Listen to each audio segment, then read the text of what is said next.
BKO, this can be a worrisome situation in Osun State where the regular dispensation of justice has been altered by this development, where for 2 months now, judicial workers have resumed work. But first off, what do you make of this development, and how do you see this affecting the dispensation of justice? Already we have the NBA being worried by some suspects are being detained without trial. Where do you see this leading to? Well, let me start by talking about why they decided to go on strike. Their demands. They are demanding for proper maintenance of courts and other judiciary properties across the state. They are demanding for payment of wardrobe allowances for all judiciary workers. They are demanding for adequate attention to be given all qualified staff due for regularization and promotions. They are demanding for restoration of the long-suspended training of staff at the National Judicial Institute, NJI. They are demanding for the reinstatement of unlawfully suspended staff by Honorable Chief Judge of the state. Now you look at this demand. These demands are not difficult, in my view, to meet. If workers ensuring that you have people who have capacity is to constantly train and retrain them. So a responsible government should take the training of its workers seriously. So I believe that these are legitimate demands. But there is there's every reason to believe that this strike was political, because until the state government took the decision to illegally suspend the chief judge of the state, because the state governor should have known that he has not got the power to suspend the CJ of his state. Those who did it in the past will know where it ended. He suspended the woman, and it was the day after that suspension that these guys too went on strike. Why didn't they go on strike before now? No one is saying that the woman is a saint. There are many people who believe that the woman is not a saint. But you have to follow procedure. You have not got the power. If we are to use the content of our laws, you have not got the power to suspend the CJ. Now, they did that and wanted somebody in her place. That person ran away from the inauguration because he knew what was coming. The person who did it in Ekiti, who was used by another arm of government to replace a CJ, he was on suspension for more than 10 years. It was just last year that they allowed him to come back. So that one, on the day of the inauguration, he took to his heels. They didn't see him, so he could not take the woman's place. The woman was lucky because the president has amended the law, allowing judges to stay in office till they are 70. If that law had not been amended, she would have left at 65. She was due to go. But since the law came in, that means her tenure had been legally extended. Now, JUSUN, the leadership of JUSUN at the national level, extended the tenure of the current leaders, extended their tenure, seeing that they were involved in this industrial action. But later on, the body dissolved. They dissolved that ESCO and directed them to resume work. Since they were directed to resume work, they've refused to resume work. Why I'm perplexed is that Governor Adeleke allowed this to go on for so long. And what he fails to realize that even his own state, his state, by extension, you may be happy with the strike based on political reasons. So you want to send someone packing because you don't trust that that person will be loyal to you. A chief judge doesn't have to be loyal to a governor. Why should a governor expect a chief judge to be loyal? you know. So now, in the state judiciary, some of the monies that they make, like the money for filing processes, affidavit and all that, they've not been able to make that money since the courts were short, you know. And police stations, police cells are already filled up. The other day, in Elisha, the cultists killed one another. Six cultists died in the process. Some arrests were made. The problem that they've created for the police is that you keep arresting, you can't take people to court. When you take people to court, those who will be granted bail, they go to their homes. They won't return to the police cell. But if the courts do not open, what do?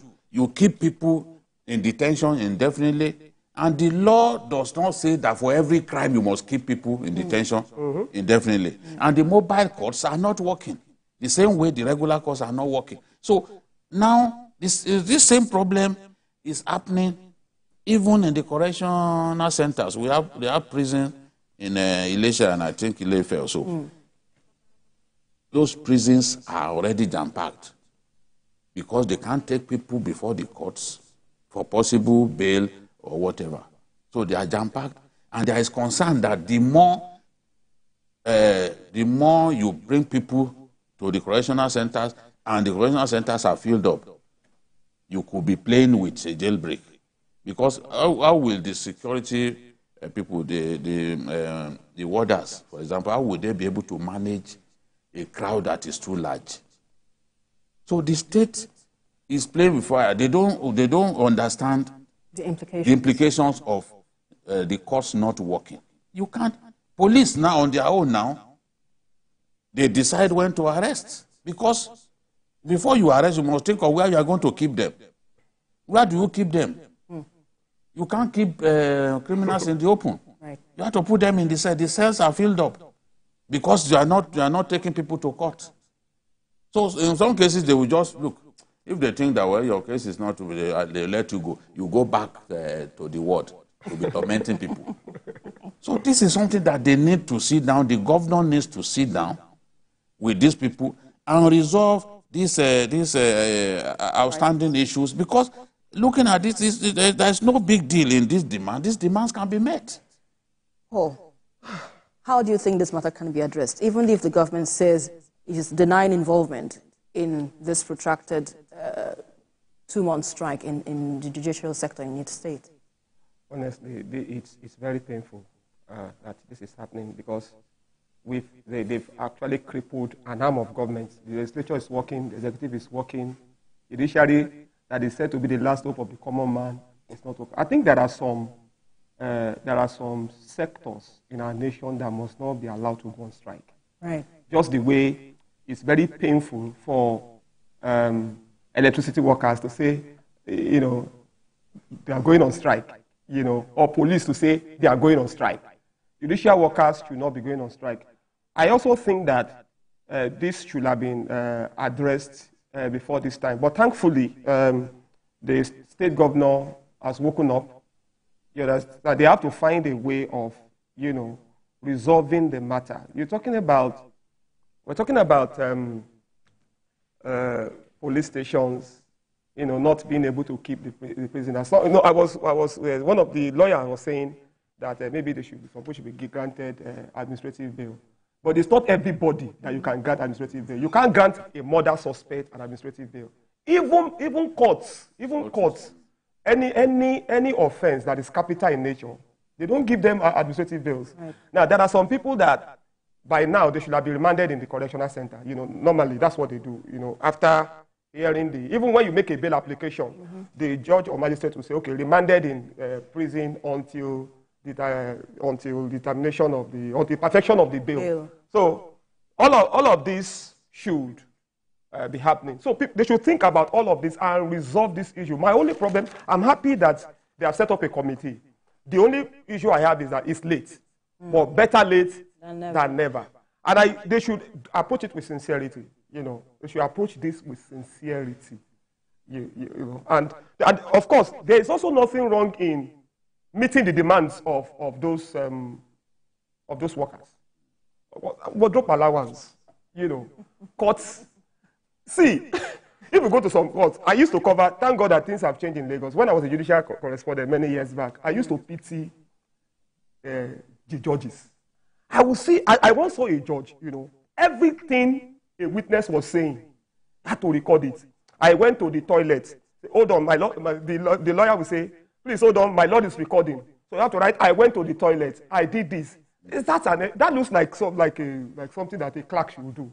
But later, they got them functional recording system and all of that.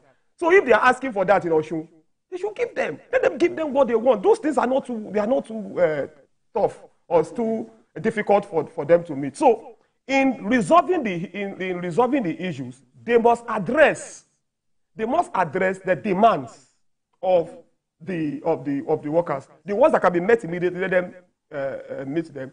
The ones that we met later, let them give a timeline and keep to it.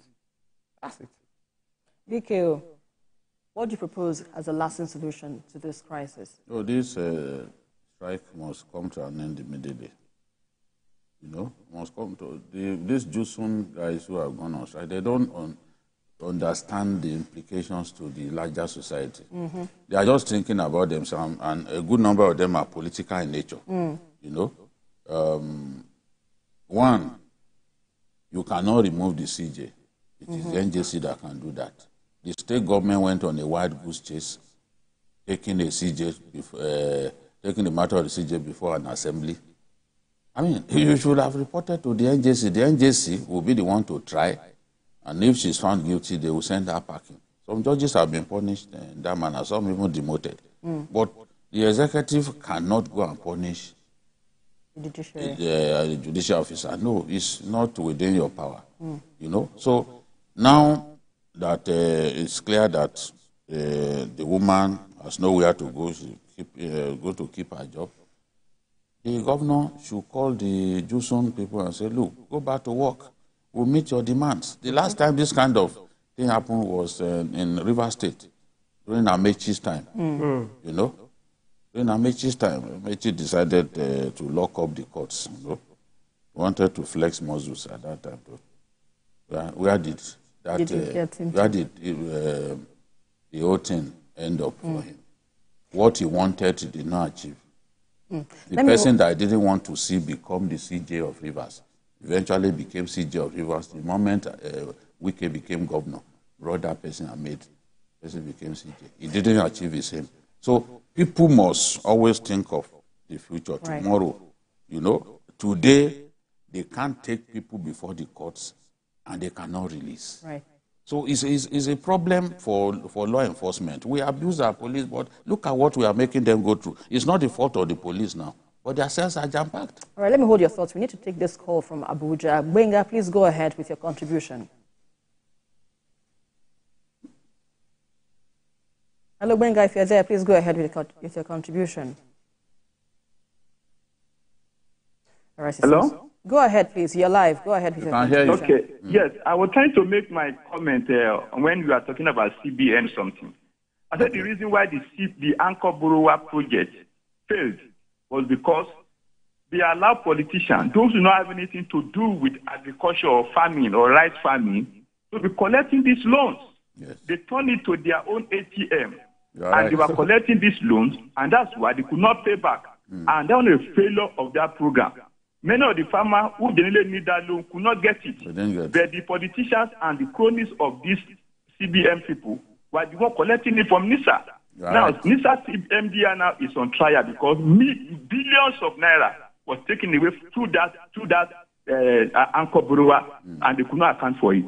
The lot of rot that happened during this tenure on the anchor borrower, banks were purchased in Nigeria using our own money to buy banks. Individual, they will borrow money from through CBN through a bank and do to buy bank, and they are not paying back.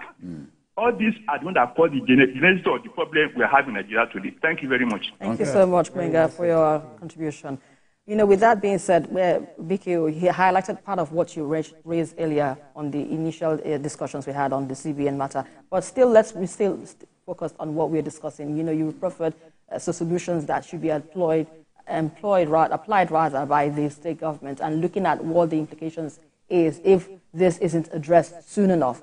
But then again, what would you propose as, a permanent solution, if you like? Because when you see the government, the executive in clash with the judiciary, how best do you think this can be managed in line with the law? Must know, you see, people in government, we want to assume that they are not illiterates. People must know their boundaries. Even within TVC here, I know my boundaries. Right. And I know my space. You know that as a governor, you have no power to sack a CJ. The law does not permit it. It's a different arm of government.